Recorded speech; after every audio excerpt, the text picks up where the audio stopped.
All right. All right. So thank you again for joining us today, Mark, for our Train the Trainer. Go right ahead. It's my pleasure. Show my screen just disappeared. Uh-oh. Let's see.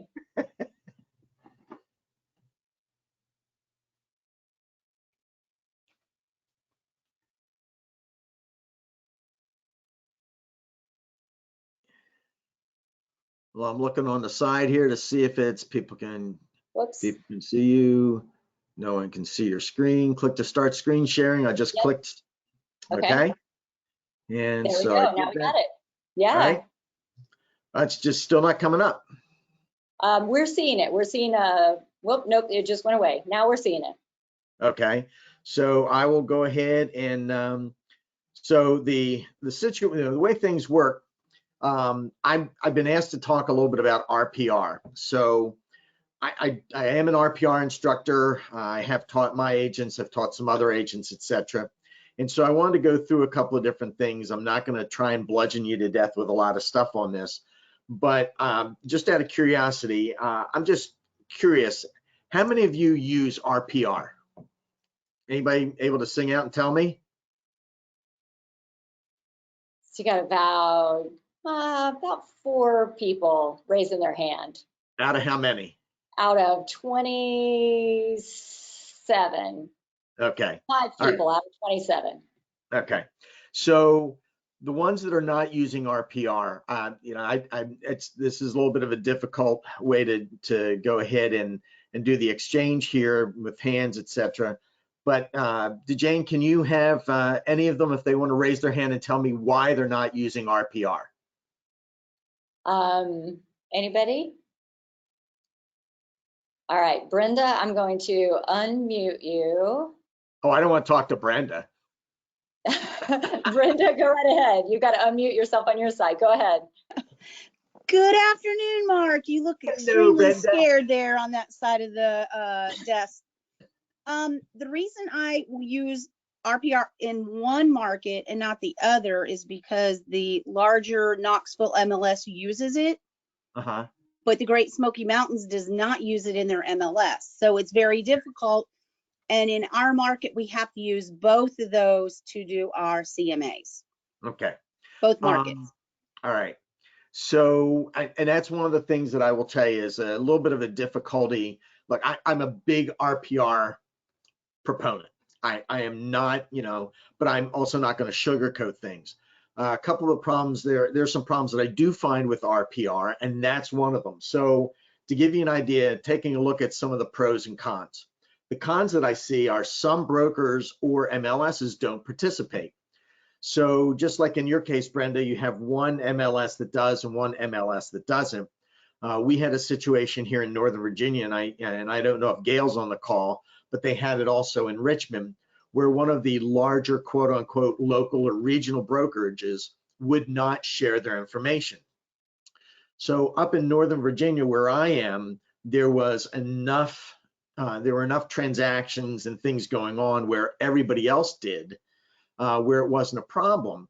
But in Richmond, this one broker's, not that they had the vast majority, but they had enough to where when they said they weren't going to participate, it tended to skew the information. Not that you wouldn't see it, it's just that it would be entered in as an off the market property. So one of the cons is some brokerages or some markets don't use it. Another one would be that it's really not a searchable MLS. Now, I use that as a con, and you'll see here in a few minutes why, but it's, people look at it and go, well, I'm not going to use it because I can't search all my properties. Well, there's a way to put your properties in and delineate your properties. The other thing that I think is a con about RPR is that it's undervalued and is not well known. So when you talk to people about it, they go, well, I don't think there's much value in it. I won't use it. I don't think there's a way to do it. I get all these different excuses, and then after I've shown them, they go, holy crap, I didn't realize that it actually works this way, and that's good. Plus, when you present it to the public, when you present it to your clients or your customers, your prospective clients, some people will say, well, how does it compare with, and this is the 4-letter word, Zillow or Realtor.com, etc. And we'll talk a little bit about that. But the other thing is that you really still do need the MLS to help you put properties in. And I'll show you a little bit of this in a while. But here are the major pros to this. Again, there's nothing perfect. We know that there's nothing perfect, but this does such a great job for us. First of all, it's just a treasure trove of different information that we need. And I'll talk a little bit about each of those later on, but it's fantastic. The other thing is that it allows you to do some adjustments that, at least through our MLS, which is, okay, it's called Bright MLS. My nickname for it has been Not So Bright MLS, but you know, that's my sense of humor. But it allows us to, things that you can't do on the MLS for doing comps and doing CMAs, this really allows you to do it. Yes, there are other tools that people use, and I'm not denigrating them. RPR really allows me to do that, because it allows me, another part is to make some automatic adjustments based on what my client or my prospective client has done to the house. It also allows it to do some adjustments based on how it compares, my subject property compares with other properties. And so that's important. And it gives me the ability to calculate upgrades for my area and based on cost. I always ask my prospective sellers, I want to know in the last 5 years, and I'm sure you do too, I want to know in the last 5 years what you've done, when you did it, and how much it cost. Well, the great thing is that you can put these numbers into RPR and it will make those adjustments for you automatically, okay? We all get questions by our buyers, and you'll see later on how the buyer can benefit from your knowledge of RPR. Well, what's the demographics? What's the makeup of the area? And we always, at least for me, I tell my agents and I tell my students when I'm teaching, be the source of the source. Well, this is one way where you can be the source of the source, and I'll show you the different demographics that it has coming up. It's actually great for appraisers. There's actually an appraiser mode, and one of the things that I do is I provide an appraiser, because I always meet the appraiser as the listing agent. I always meet the appraiser and give them a copy of the report, and we'll talk about that in a second. If you do commercial, there's actually a commercial option for it, and there's also an investor option for it. But the other thing that I think is pretty neat is that we're in a very transient or mobile society. And so I'll give you an instance. I had a friend of mine from Rotary who called me one day and said, hey, what do you know about, and he gave me an area. And I said, geez, I don't know anything about it. I can get you an agent. He goes, well, I'm not really looking for an agent right now. One of his fraternity brothers from college was a professor and was looking at selling a house in an area of Texas. And he said, he's asked me what I thought the house was worth. And I told him I had no idea. I said, Marion, let me get back to you. So I was able to pull up the house on RPR. And even though it's not my area, and take a look at it and get an idea.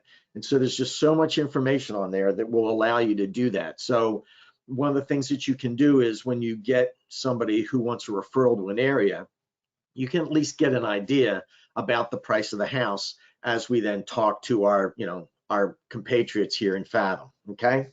So giving you the pros, giving you the cons, giving you the pros, but here's something you need to know about RPR. It is not an MLS, okay? And the public doesn't have access to it.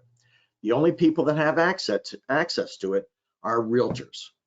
And we actually get an automated valuation model, the same as those, Zillow and Realtor.com and all the other ones. But this is called, I guess they feel if they name it a little different, that'll be more special to us, an RVM, which is a realtor valuation model. So essentially it takes all the information that all the other AVMs, automated valuation models, do, but it touts it as, and sometimes it's really, really good. Again, sometimes it's not as good. Sometimes I think it's garbage in, garbage out. But it takes information from the MLSs more so than the other valuation models, and that's how they arrive at the quote unquote realtor valuation model. So anyway, so that's a little bit of a basic about it. what are the main pros for me? And when I teach the class, when I talk to my agents, when I talk to even my clients about RPR. And for us, the best thing is the ability to do adjustments, okay? We've all, unless we have a little bit of a background in appraisal, or if you're handy and you've done major projects, things along these lines. I know for me, I get lost when somebody says, well, I put kitchen countertops in 4 years ago and this, and, I did that, and I, put a deck on, and then I put a patio on, and I remodeled the bathroom, and I put a roof on about 5 years ago. And so what does that all mean? This allows us to make those adjustments, okay? So what I'm going to do is I'm going to show you something. I'm going to use a property that I actually just did for a prospective client. It was actually a referral out of JR and one of his agents, one of the agents down there in McKinney, Texas. And so you have an idea. It's 3115 Alliance Court, and it's here in my area in Fredericksburg, in this area. So now there are older pictures, so it's a little difficult at times for, because I haven't been in there, but this gives you an idea. So what it tells me is that based on the realtor valuation model, it's saying this property, taking everything from outside, is worth the RVM is 273,710. And it says, what is the refined value? Well, I came up with 289, and how I did it is you go along, and again, I'm just going to give you some thoughts. This is only a half hour, and I'm not going to tell you how to do every little thing, but you can refine the value. So what it actually has is it has a fourth bedroom. So by putting the fourth bedroom in, it raised it by $15,000. Now, one of the things that I'm going to tell you is that you have to be a little commonsensical about some of this. And I don't necessarily think that the full fourth bedroom in the basement would raise it $15,000, but this is a value that I think is at least workable or gives you an idea. So let's just take the bedroom out, and let's say that there was no extra bedroom, and we apply the changes, and it comes back to the 273,710. The reason I'm saying this is important is because, so now they say to me, let's say, well, we did, let's say, for instance, we replaced the siding, and we replaced it in July of 2017, and it cost us $5,000. So based on our area, it's saying that that would quote unquote add a value of about $3,500. Okay, so you can do this for a number of different upgrades. That's the reason why I tell people, look, give me the list of what you've done, when you've done it, and the price. So you can see it went from 273 to 277. Let's say another home improvement they did was they remodeled, they did a minor kitchen remodel, okay? And that was completed in February of 2018 at a cost of $10,000. And again, it raises it and gives you the idea. Then it'll also talk to you about, hey, what's the different information about the area and how that's laid out. Sales price, so that you can see where you're going. The other neat thing is that within RPR, and this is good for investors. Some of you work with investors. I worked with an investor, but it's a refined value based on the need for improvement. You can actually do the same thing and put it in reverse. So all this contributes to refined value and gives you an idea. You can say, what are the local market conditions? How's the exterior go? All these things are important. So any questions so far? No, we're doing good right now. Okay, sounds good. Will you Jane, will you give me a 5-minute wave? Yes. Okay, all right. So that's for refined value. but and that's all good. But we're also going to be asked, well, how does my home compare with other properties? And the feature for comp analysis allows us to do that. So you have a comparative analysis and a sales comparison analysis, and they're two separate. And again, these are all things that you'll take into consider. So the reason I said that one of the negatives about RPR is it's not an MLS, is we can do a search, but sometimes not all the properties meet. It's not quite as good a search as I'm sure you have in the MLS. So what I do is I actually pull up the MLS for my area, and you can put in, so search for comps. In this property, I could search for comps, and it'll give you the details of what you want to search for, but I can add known properties. So that's why you go into the MLS, and you can pull the properties over if they're not already there. You add them, they're shown here, and then you can update the value based on that. It tells you essentially where things stand with the average of the comps, and then, excuse me, gives you the ability to make adjustments. And so how you make adjustments with this, and again, I'm not going to go fully into everything, but is the property better? Is it worse? There are a number of different things, and it gives you a good parallel to look at. But here, with everything else, I think this is really, without a question, the best part of this. Even though you can make the adjustments, and that's really good, it's the list of reports. There are a number of reports that you can do through RPR. So you have a property report, seller's report, flyer. People use the flyers. I'm not really keen on it. A mini property report, which is okay, but a valuation report. So the property sellers and valuation become very integral to how I present the information and talk to my clients and prospective clients and things like this. And this is what I want to go into real quickly. And that is that, so when you do the report, they're customizable.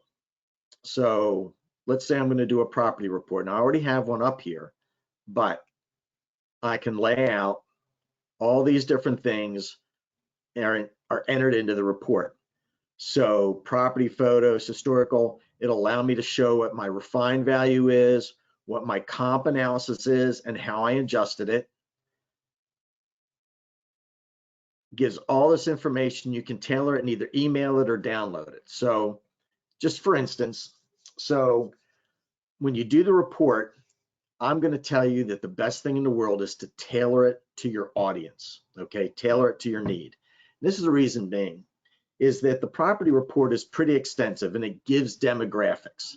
Something like that would probably be good, and what I do is I use that for my buyer's agents, for my buyer's agency clients, because I lay things out, let them know what's going on, and they can see where the property is, how it comes into being, how things are all shifted, and how things get taken care of. So here's the property report. Get my ugly mug off of here. It'll tell the whoever's looking at it, what was the estimated RVM, okay? It'll give the refined value that was based on the fourth bedroom, because I took it away in this example, but for here, the fourth bedroom. And that allows me to show them what my comp analysis is. And it'll give you, first of all, a range that you've put in. Now you're dictating this. It's not like this is just automatic. This is automatic and this is automatic. But the comp analysis and range, that's up to you to put in so that you can sit there and talk to the client about what the range is and what you think and the reason why. For this property, it's been an investment property. I have not been able to get in it. So although the refined value says 289, I'm looking at 284 and something between 280 and 288 because I don't know how hard this property has been used. So, but the property report will give that. It gives a reflection of everything that you've had. And then it'll give historical photos. But the neat thing is that it'll show you where the refined value was and how you got it. and then it'll show the person who's getting the report about the comp analysis, what you did. And that gives you the opportunity to explain it. What the properties are that you used, etc. All this, there's a lot of good information. What I think is really critical is the seller's report. If you're looking at talking to a prospective client. So the valuation report is one, which I'll talk about in a second. The property report I use when I'm looking at when I'm talking with buyers. But the seller's report, I think this is great for all of us when we go in for a listing. And the reason being is that it will give all that information that I talked to you about before, okay? But I think one of the most critical parts is it'll show the property history, which is important, but it talks about what the market activity is for the zip code, what the average price is, what you're looking at for days on the market. But this, I think, is critical. It talks about list price versus sale price, and it shows the prospective seller. For instance, in this market, homes that were on the market for 30 days or less sold at 1.2% higher than list price. Homes that were on the market 31 to 40 days, about 0.5%. And you can see the longer it's on the market, it goes down. So this enables you to have the argument with people that say, hey, look, yeah, why don't we overprice the house? People will come in and they'll give us they'll give us an offer where we can negotiate. Well, you can show them that if it's priced properly and that it's priced that people will come in and make an offer, it's going to sell at or a higher price, okay? And again, it'll show you price change adjustments. You can say to them, look, and this is how you can talk to about your agents and show them how they can go ahead and counsel our clients that it's great if you want to go ahead and be aggressive if the market is reflective of being aggressive. But if you're too aggressive, what the problem is going to be. So these are all, I think, really strong benefits. And this is what I go in and talk with my prospective buyers about, prospective sellers about. So there's average range of homes sold, what the ages are. And again, you can talk through all of this with the sellers, and you can show your agents why this is important. Then it'll give a side-by-side comparison of all the properties. So I'm going to tell you the seller's report I use when I'm talking to a prospective buyer. The property report I use with a seller's report for a prospective seller, property report for a prospective buyer. But then I also use the valuation report, okay? And the valuation report I use because that's what I actually give to the appraiser. I meet an appraiser, and one of the things that I found is that appraisers are tired of paper. So all my documents, I have a thumb drive that has Fathom Realty on it. And when I meet an appraiser, I hand that to them with all the data, including the valuation report. That way I'm doing some of the work for them. My feeling is a happy appraiser is a good appraiser, okay? But that's the valuation book.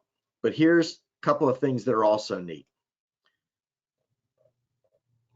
You have down here the market activity report, the neighborhood report, and the school report.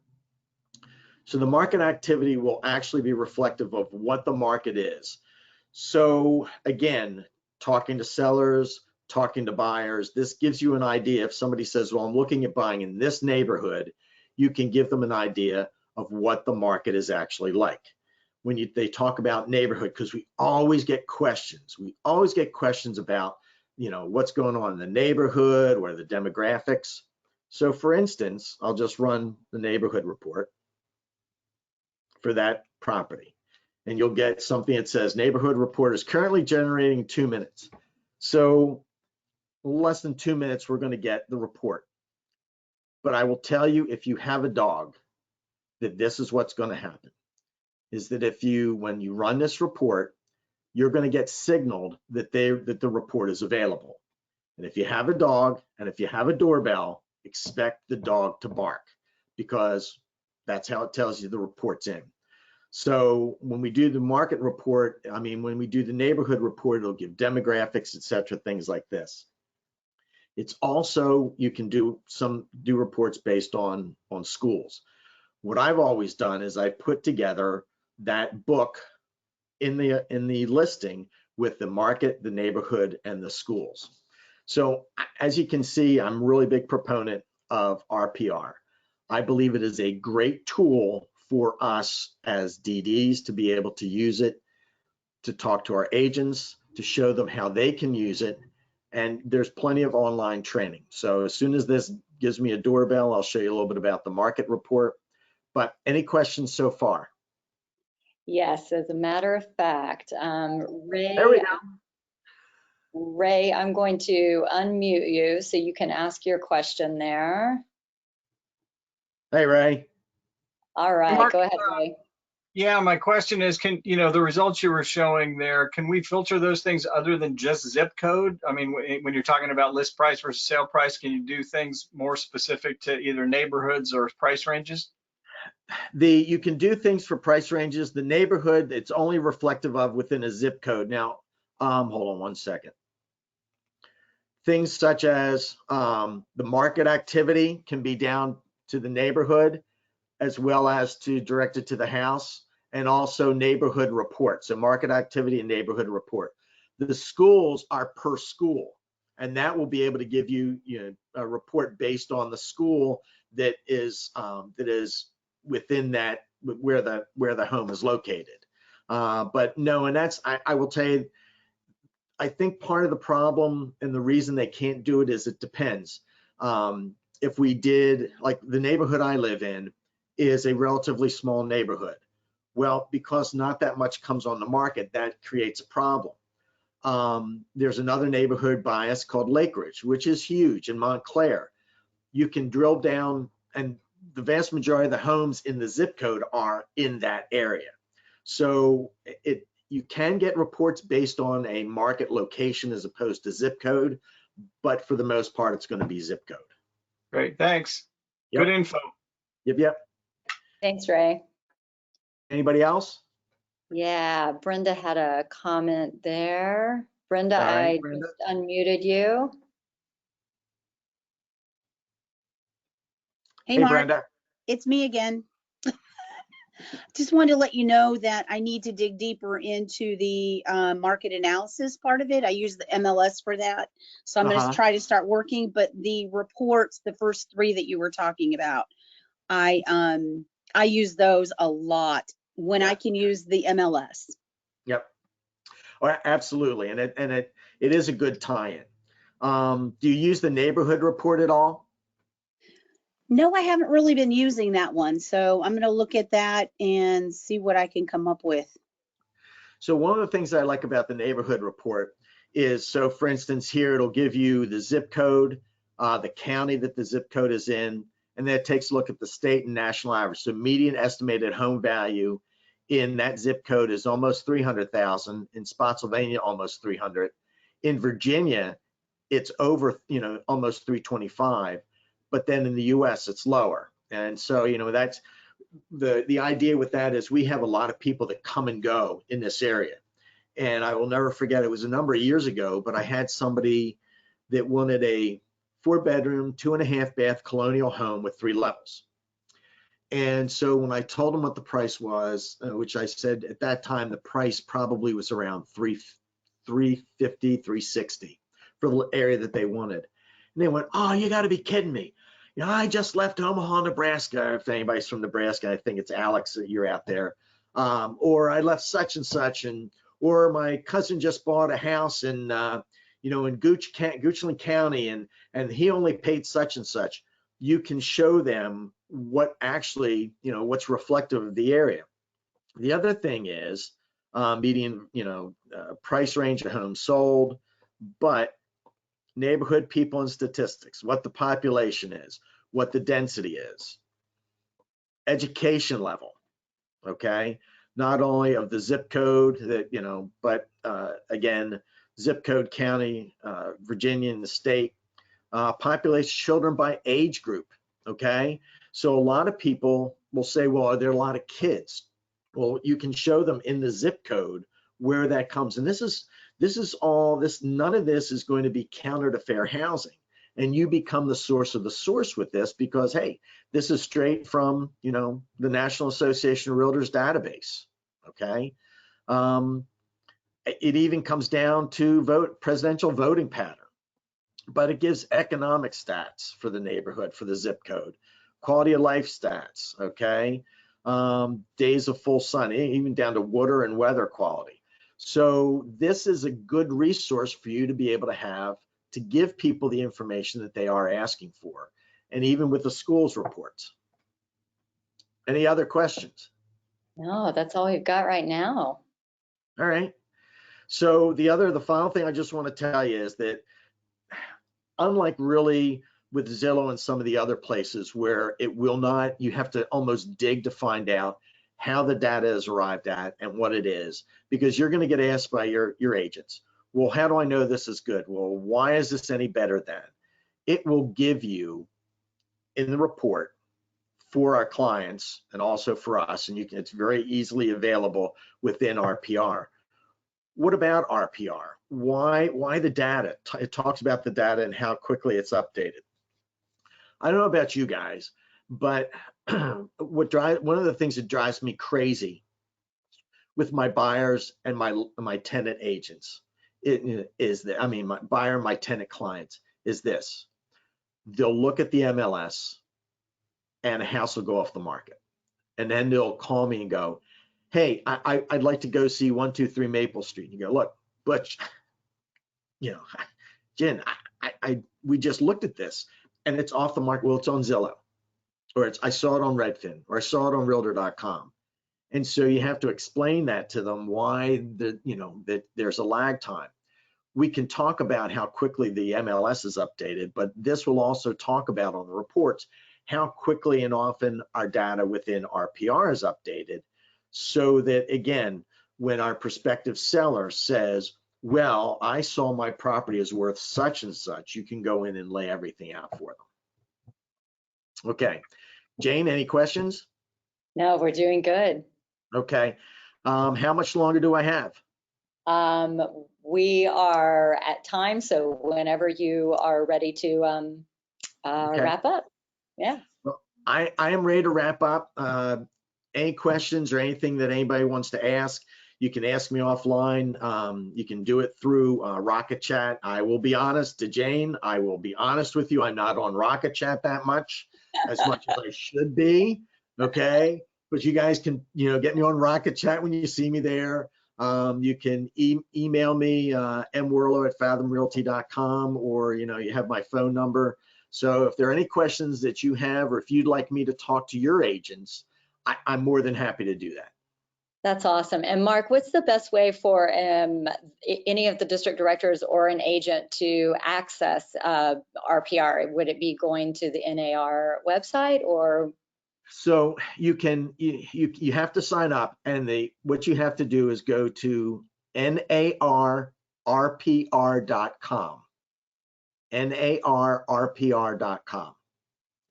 And then it'll take you through a process to sign up. You'll have to basically give them your NERDS number, and I still don't understand why NAR continues to call it a NERDS number. But your NERDS number, it'll ask you for your license number. They'll want to know what MLS, things along these lines. So it's not a long process, but they want to make sure that the right people are getting on, that it's not somebody who is not a realtor. Yeah, I think the website says it takes 4 minutes to create your account. So yep. Apparently they've timed it, assuming you have your information. Oh yeah. My goodness. Perfect. Good. All right, guys. Any other questions for Mark? All right, we've got some great presentation. Enjoyed it. Thanks. My Excellent. pleasure, guys. Good. Thank you so much, Mark.